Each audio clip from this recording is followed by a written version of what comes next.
जपे हो राम। नमः शिवाय जपे हो राम। पुरैनी पात पे सुतेली गौरा देई, सपना देखे लिया जागुत हे राम। सपना देखे लिया जागुत हे राम। पूर्व देशवा भजन एक बाजेला, के करहो केला बिया हे राम। के करहो केला बिया हे राम।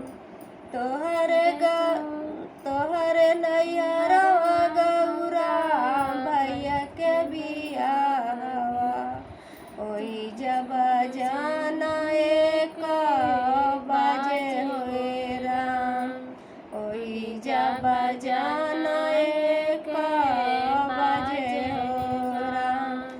जऊ हमरे रहत शिवाजी भैया के बियाहवा हो, नौआ आइत बरिया जैते हो राम। नौआ आइत बरिया जैते हो राम। गरी रति बीतली तू तरहलु गौरा राम रसोइया।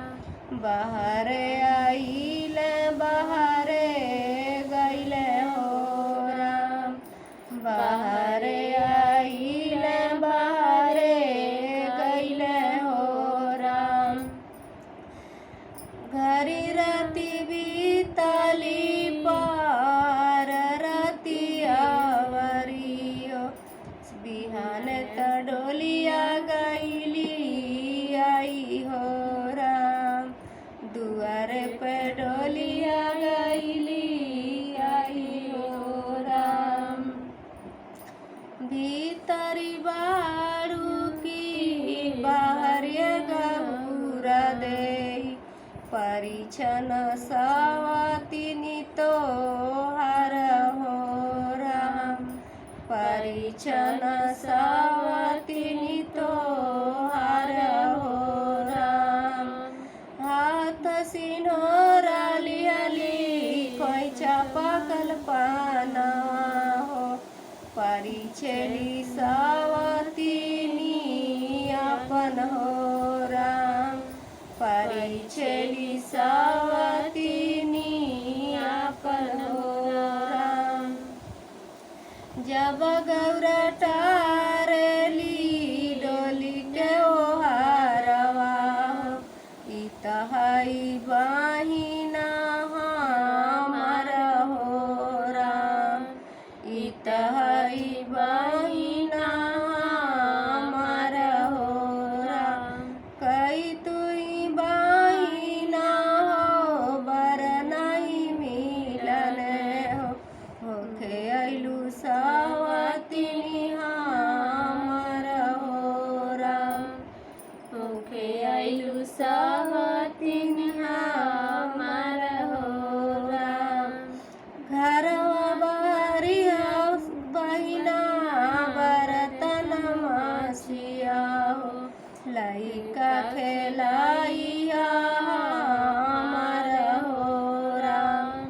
लइका खेलाइया हमार हो राम। शिवाजी के सेवा बहिना तू जनी करिया हो, शिवाजी हउए हमार हो राम।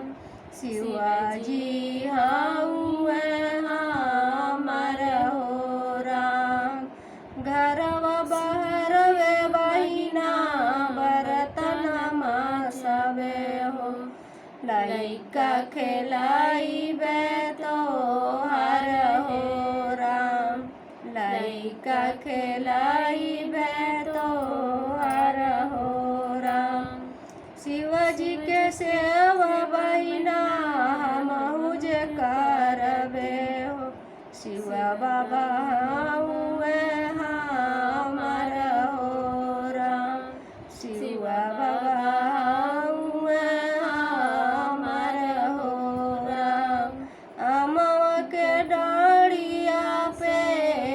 बोले कोई लारिया हो। नमः शिवा जपे हो राम। नमः शिवा जपे हो